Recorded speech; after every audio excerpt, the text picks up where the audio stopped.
আসসালামু আলাইকুম রহমতুল্লাহি ওবারাকাতুহ। দুর্দান্ত রাজনৈতিক খেলা খেলছেন জামাতের আমির ডক্টর শফিকুর রহমান। আপনারা প্রত্যেকে শাহেদ আলমকে চিনেন। তিনি বাংলাদেশের একজন জনপ্রিয় ইউটিউবার। একটা সময় তিনি বিবিসিতেও চাকরি করেছিলেন এবং তার ভিডিও মিলিয়ন মিলিয়ন ভিউ হয়। যখন পিনাকি ভট্টাচার্য, সাংবাদিক ইলিয়াস, সাংবাদিক কনক সারোয়ার এরা যখন অনলাইনে কথা বলতো না, ঠিক সেই সময় অনলাইনে আওয়ামী লীগ সরকারের বিরুদ্ধে তুমুল জনপ্রিয় একজন ইউটিউবার ছিলেন এই শাহেদ আলম। তিনি সবসময় ইসলামিক রাজনীতির বিরোধিতা করে আসছেন। এই শাহেদ আলম আপাতমস্তক একজন বামপন্থী, এমনকি তিনি ইসলামিক রাজনীতির বিরোধিতা করেন সবসময়। তার প্রত্যেকটা বক্তব্য ইসলামিক রাজনৈতিক বিরোধী। 2018 সালে যখন বিএনপি জামাত আওয়ামী লীগ সরকারের আমলে নির্বাচনে যায়, সেই সময় জামাতকে বিএনপি 18 থেকে 20টা আসন ছেড়ে দিয়েছিল। এই 18-20টা আসন ছেড়ে দেওয়াটাও কেউ এই শাহেদ আলম পছন্দ করেনি। তিনি মনে করছেন যে জামাতকে এই কয়টা আসন ছেড়ে দেওয়া উচিত নয়। বুঝতেই পারছেন যে সে কতটা জামাত বিদ্বেষী বা ইসলামিক রাজনৈতিক বিদ্বেষী।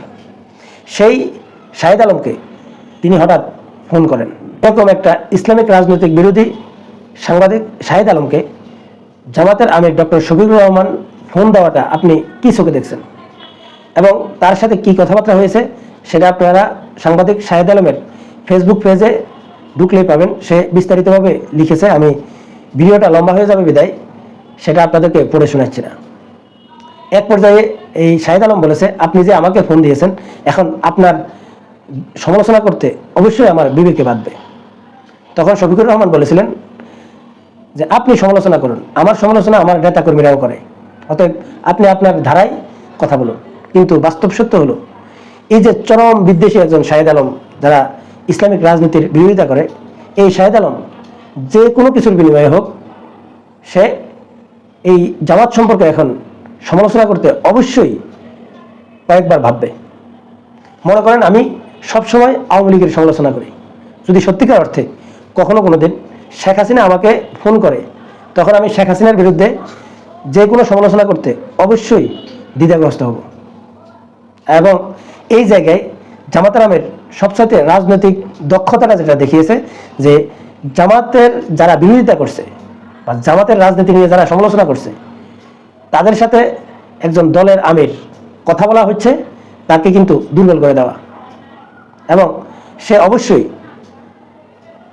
এখন ইসলামিক রাজনীতি নিয়ে সমালোচনা করলেও জামাতকে নিয়ে সমালোচনা করতে অবশ্যই অনেকবার ভাববে।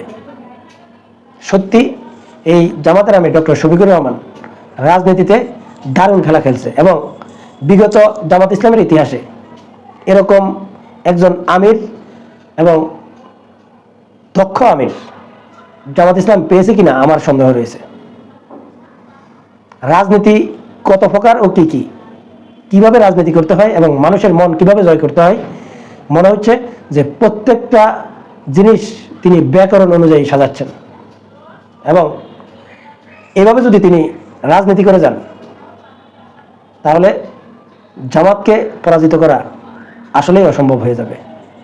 সম্মানিত দর্শক, আপনারা কি মনে করেন এই সাংবাদিক শাহেদ আলমকে ফোন করে কথা বলা, এবং কি আমার কেন জানি মনে হচ্ছে যদি আগামীতে কোনো সুশীল অথবা যারা অনলাইনে কথা বলেন এই জাতীয় লোকদের কাছে যদি সত্যিকার অর্থে এই জামাতের আমির যদি এভাবে ফোন করে, তারা জামাতের বিরোধিতা করে, তাদের কাছে যদি তিনি ফোন করে কৌশলাদি যদি বিনিময় করেন, আসলেই কি তারা জামাত সম্পর্কে নেতিবাচক মন্তব্য করতে একটু দ্বিধাগ্রস্ত হবে না?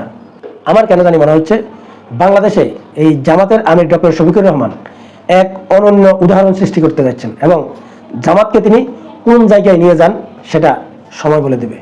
সম্মানিত দর্শক, আপনাদের মন্তব্য কি কমেন্টসে জানাবেন। আল্লাহ হাফেজ।